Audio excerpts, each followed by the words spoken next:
Hey everybody! Today, Rahdo runs down a prototype of High Rise, which is a time track game where 1 to 4 players are corrupt real estate moguls trying to build the tallest skyscrapers possible. And the way it works is, on your turn, you're going to grab your time track marker, which you can kind of think as a worker, like in a worker placement game, and you are going to move clockwise somewhere onto one of the action spaces around the board. And folks, I said this is a prototype, I'm not kidding. This is a really rough and ready, there's no idea of what the real game looks like. You can check out the Kickstarter page to get more of a sense of what the real components will be. But anyway, so I've got my marker. I'm going to go clockwise somewhere. I could go to this zone and grab some more building floors, but I think I want to jump a little bit farther because if I cross from here to here, I'll be able to snag one of these bonus tiles. So you're very heavily incentivized to jump to the right as far as you can because first come, first served on those bonuses. So I think from the start, I'll jump over here to the insurance company. And before I deal with the insurance company, I take one of these bonuses. Either I can make a call to the mayor's office whenever I want, one time, to basically not be blocked by another player, which is a corrupt act, or I can just snag a couple more building tiles, and I think I'm going to do that because without these floor tiles, you can't build buildings, which is what we're here to do. Now, as part of setup, when you're playing the standard length game, which only has you playing through rounds 2 and 3, you skip round 1. As part of setup in the standard game, each player gets to have one 5-story building built as part of setup. And I chose to build my building over here at the gold-plated suite, which gave me an immediate bonus of taking 3 corruption to get 5 extra building tiles, which is why I'm starting with 6. Everybody gets 1 randomly, and then I've got 5 more, whereas Jen just got 1. But that's why I'm so corrupt. But anyway, so I'm taking these 2 extras, and I don't have space to store them. Whenever it happens that you do not have enough space to store all your tiles, well, you got to jettison some, which is painful, or you can be corrupt and muscle out, I don't know, somebody to get an extra construction yard, which is what I'm going to do. Since we're in the second round, because that's what happens when you're playing the normal length game, you start in round 2, I'm going to take 2 more corruption. Boom, boom. I'm the most corrupt mogul in whatever city we're in. Alrighty, but I've got so many floor tiles, I can build all kinds of stuff. So anyway, that was the bonus. And if you're playing with 3 or more players, after you take a bonus, there's another bonus for somebody else to snag. But in a 2-player game, the other bonus is just gone. So you can see why I made a big jump to keep Jen from getting anything, and for me to get a whole bunch more building materials. Right. Now, that was the bonus. I've landed over here on the insurance company, which means I will get to take one of these insurance company tiles. If I ever reduce corruption, I get to draw 2 floor tiles. And since, as you can see, I am so crazy corrupt, I've already gone around the track once, I'm probably going to want to reduce my corruption. So, hey, while I'm in the process of that, I'll call in the insurance company and get some more floors. All right, so that was my turn. I grabbed my marker, moved as far as I wanted, somewhere clockwise to all these different worker placement spaces. Now it is Jen's turn, not because of where she's sitting at the table, but because of where she is on the time track. At the beginning of, as soon as somebody finishes a move, a turn, the next player to go will be the one who is furthest back on the time track. Think Takedo or Glenn Moore or Francis Drake or Thebes. So Jen gets to go now. And, well, she's kind of bummed she missed out on getting the bonus, so I think she won't jump quite as far. She'll come to this first zone where, she could visit here to get a green tile, here to get an orange tile, or here to get an ultra plastic tile. These are white tiles that are basically wild cards. Very, very cool. Very good to have those. So Jen made a smaller jump and she got the ultra plastic tile, the wild, and if she wants to, she can take a corruption and draw an extra tile from the bag. And now, normally I don't think Jen would necessarily do that, but because I am so far ahead on the corruption track, she doesn't mind taking just a little bit of corruption to draw from the bag and see what she might get. Because, I'm way ahead in terms of what I can build. All right, so Jen got a second blue. All right, so that was Jen's turn. And now, remember, we're playing a 2-player game, but in a 2-player, there is a third mogul who makes moves as well, represented by the red player disc. Now, Jen is controlling the third mogul at the beginning. As you can see, she's got this as a reminder. She has a choice. She can either have him block or have him move. If she has him block, all he does is he will move to the first space in the zone beyond whoever is furthest along. I'm furthest along. I'm in this zone. So that means if Jen just chooses to block, then the dummy player will just move and block this space. The dummy player never collects stuff, never takes anything, just blocks that space. So, and then that would be it. And it would be Jen's turn again because she would be at the end. Now instead, if Jen wants to, she can take another corruption. Did I say we're all corrupt in this game? To, instead of just putting him in a preset spot and he doesn't do anything, Jen can actually use him as her own pawn and send him to do whatever she wants, wherever she wants. So that's what Jen's going to do. She's taken her second corruption, and instead of just having him block here, she will have him go to... she will... oh. Does she have? No, she doesn't.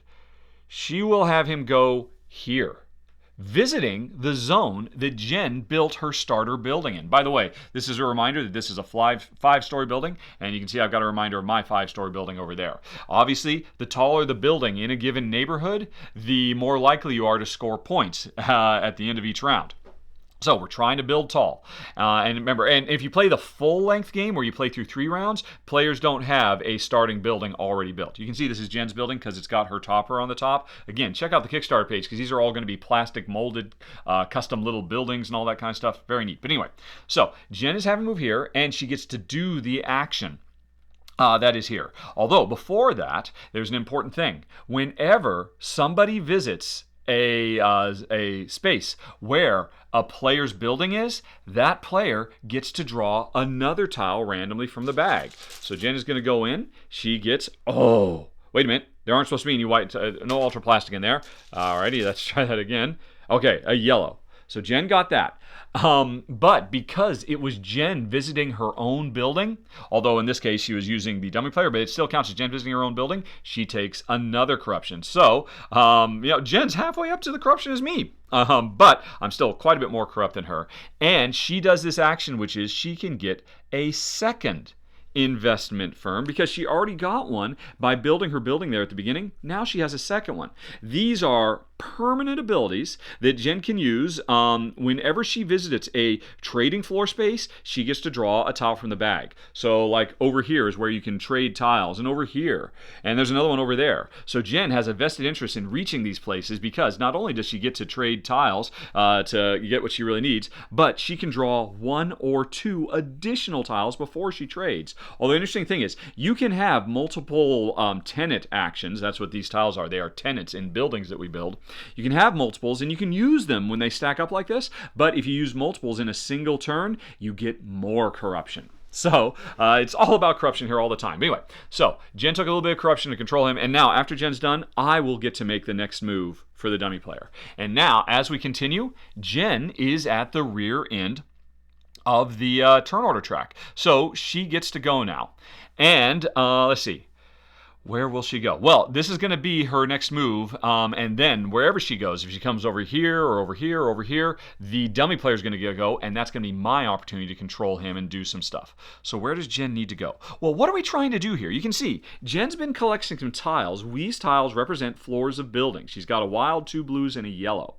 Why does she have these? Well, if we look over here in round 2, which is what we're playing right now, there are blueprints for different types of buildings we can build. And so if Jen had a black, a blue, and an orange, she could build a 3-story building. If she had a black, a blue, a green, 2 yellows, and anything she wants, because the white, the ultra plastic, is a wild, she can use anything in place of that wild, then she could build a 1, 2, 3, 4, 5, 6-story building, which would be worth 6 points. Building a 3-story building is worth 3 points. And looking at what Jen's got, she's got 2 blues, a wild, and a yellow, which doesn't really help her. What she really wants to do is get a black tile, because you can see black floors are hugely important on this particular blueprint. Every single building needs them. So I think Jen is going to jump ahead.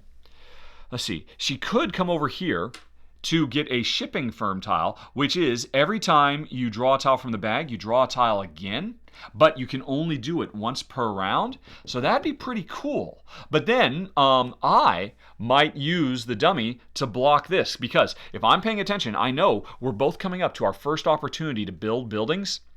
And if I take this black space, then I know Jen won't be able to build it. Well, actually, that's not true. She could use this white as a stand-in, but she has no way to pick up an orange either. So Jen could go for this, which would be really handy, but then she's got to be worried that she'll miss out on that. And if she misses out on that, well, she won't get to build in the west end. And she'd probably, although on the flip side, if she misses out on that, she could just jump further because, hey, here's 2 more bonus tiles. And remember, the first player to cross over there snags those bonus tiles. I mean, Jen could just go on ahead and say, to heck with it, I'm skipping all of this and jumping all the way over here to this neighborhood somewhere to grab these bonuses, an orange and another wild, or the penthouse special ability. But if Jen moves that far forward, she's giving me potentially 2 turns, 3 turns I could take before she could go again, because there is one restriction. Which is when you're in a given zone, when you get to move, you have to move clockwise and you cannot move to another space in the same zone. So if this were still open, I cannot move here. I have to move at the very least to somewhere in the next zone. And if I'm there, I wouldn't be able to skip either of these. I'd have to go to the next one and so on. So what does Jen want to do? Oh my gosh. She does kind of want to chase after that because, wow, another ultra plastic, another wild building tile, that'd be awesome, but it'd be giving me a lot. It'd be giving up a lot. Plus, this shipping firm is pretty awesome. I think Jen's just going to jump right there. So she has given herself another power. Now, since nobody has built a building here, all she's doing is getting this tenant on board. But if anybody had built a building here, they would actually get a free tile for Jen having visited. So that was Jen's turn. And now it's my turn to control the dummy. And you know what? I've already taken enough corruption. I've got enough stuff. I don't think I'm just going to have him move forward to the next space. He's just going to block this yellow because I don't want to take any more corruption because you can lose a lot of points with it. Now it's my turn. Even if this were empty, I couldn't jump there. I could jump here to get a black or a blue, but I'm going to jump over here. I'm going to be the first. Although, if I do that, I am giving up the opportunity to grab this bonus. I want that bonus. But I do want to build. That's what we're here to do. So I'm going to jump here. And you'll notice, building here in the west side, the first player to come here could build with no corruption. If another player wants to come here, they've got to spend 2 corruption to build. So I'm coming over here and I don't have to pay corruption. Now, what am I going to build? Remember, I have a ton of tiles because I took that corruption at the beginning. So I'm going to use a black, a blue, a green, a yellow, and a... let's see. Not another black, because you can see, I want to save that black because I want to build more buildings. So I need something else. And if it were a white, that would be great. But I don't have any white tiles. But remember, I can use anything in place of a white. I'll just go on ahead and use... Well, there is this orange I could grab here. Maybe I'll get lucky and grab it. I'll take this orange. So this is a 6-story building I am building, which gets me 6 victory points. I put a little marker on here, so everybody remembers that it's my building. And as it says here, I have to build in the west side, which means I could build on this insurance company space or this shipping firm space. And the icing is, Jen has a 5-story building here, not a 15, a 5. If I build there, I'll be building a 6 building. I'll have the biggest building in that neighborhood. Now, if I want, I don't have to build on the west side, but I'd get more corruption to build in uptown, east side, downtown, or the city center. The only way you could ever build in the city center, where you get an extra point every time you build there, is through corrupt means. Right, but I'm not going to take any corruption. I am just going to build over here, and you know what the heck, I'll just build on this shipping firm space. So from now on, if anybody visits the shipping firm office, I'll get a little taste. And for building here, I get a taste right now. I now have this shipping firm action the same way Jen does, which can be used again once per round. And you can see there are 2 more to be grabbed before the game is over, and I have a 6-story building here, and you use these little markers to indicate that. Just so at a glance, everybody can see who has the tallest building. At the end of this round, which is after all players have made it all the way around and come to the stop space, we will score, and I will get 2 points for having the tallest building, unless Jen builds something even taller here or finds a way to make her current building even taller. So that was that. Nice. Also, one more thing, because I was the first player to use this blueprint, oh, I forgot. I get a premium tile, which means this building is even taller. I'm sorry, folks. It's actually a 7-story building. So I got an extra point. Woohoo! And now, anybody can still build this for 6 points, but the premium tile is now lost. So for the rest of the round, we're really more invested in building these other ones so we can get a free floor out of it. All right, so that was a big move, which I had to take a lot of corruption to do, but that was that. And now Jen is up. And because I made that big jump, Jen is going to take some small jumps. She'll come over here. She'll get a black tile. We just dig into the bag and we find a black tile. Because remember, this is the only blueprint that doesn't require black tiles. So, and, oh, by the way, she is now controlling the dummy again, so she can make the dummy do an action, or she can just make the dummy block. Now, here's the interesting thing. If she just has the dummy do a block, which means she won't take any more corruption, the dummy, remember, jumps to the beginning of the first zone past the lead player, which is me. So the dummy would jump here, which would give me a free tile, because that's where my building is. And Jen does not want to give me a free tile, so she's going to take even more corruption to put this guy wherever she wants, to do whatever she wants. Let's see. So, for instance, she could have him jump all the way around here to have her lose 2 corruption. She took 1 corruption, but she drops 2. That's not bad. Or, remember, Jen has this special power of getting extra tiles whenever she does trading. So if she came here, she could do the trade action, and the trade action works. You pick one color, get rid of as many tiles of that color as you want, and then you can draw that many more tiles of a different color. So you can mix and match. If you need those 2 yellows, Jen could give up her 2 blues as an example. But she's not going to do that. She's just going to jump out here. She took 1 corruption to do it, but then she basically dropped 1 corruption. And so that's going to hurt me more at the end if I stay more corrupt. And now she gives us back control of me, and now she gets to go again. And if she wants to build, she has to take some corruption, but she's going to skip right past that. By the way, the dummy never takes these bonuses. Jen's going to skip past here, which means she'll get this and this, and she will prevent me from ever getting the penthouse ability. Boom, that's gone. And she could come here to get 3 corruption. But she doesn't want to give me an extra floor. She can come here to get the taxi cab commission or the university. The university is a very, very cool thing. Or she can come here to do trade herself, or she can come here and be the first to build uptown. But if she jumps all the way up here to be able to build without corruption, she's giving me a freebie action in here and a freebie action over here, although one of them is already blocked. So does Jen make this huge jump, knowing that she'll be giving me several turns in a row, and chances are I'll jump over her ultimately and get to lose 1 corruption or build a spire, adding 2 virtual floors to my tallest building. Oh, what is she going to do? Make the big jump and give me a lot, but be able to build without corruption? Because at the end of the round, what happens is whoever has the most corruption loses corruption. So say ultimately I get a lot more corrupt, and I'm up here at 10, and Jen doesn't get any more corrupt. At the end of the round, I will lose 1, 2, 3, 4, 5. I'll have to drop all the way to her corruption level, and I'll lose 5 victory points for that. Although that's in the standard game. If you're playing the full game, instead of losing points, you actually lose tiles. You have to temporarily pick one of your tiles, and you won't get that power for the following round, which can be super painful. So corruption is really bad. Plus, at the end of the game, you can see these numbers. This represents how many points you will lose at the end of the game if you are at that level of corruption.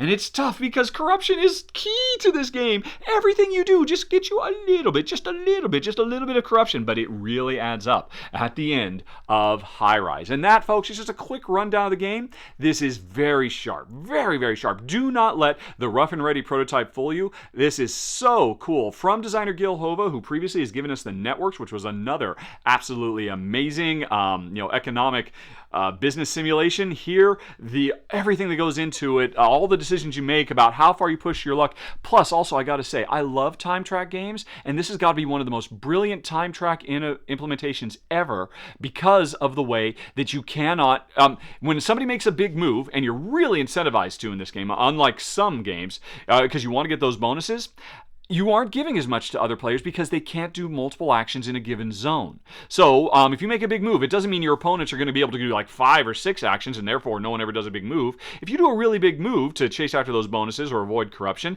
then your other players might get 2, maybe, actions. So smart. Such a great sense of velocity. Really satisfying as you build higher and higher. You start building floors that are in the teens, super duper tall. A really satisfying, super sharp game, plus tons of setup variability with all the different tenant cards. You're going to get a different combination of these every single time you play, plus all the bonus cards that keep coming out every round as well. Really sharp. Gil Hova has done it again. The Networks was great, and so is High Rise, and that is the rundown, folks. Oh, even the 2-player implementation is nearly perfect. Other designers should pay attention. I didn't want to forget that. I haven't played the solo game, but I suspect that'll be cool too. There's a lot going on here with High Rise. That's the rundown. Thanks for watching, everybody. Talk to you later. So long. Bye-bye.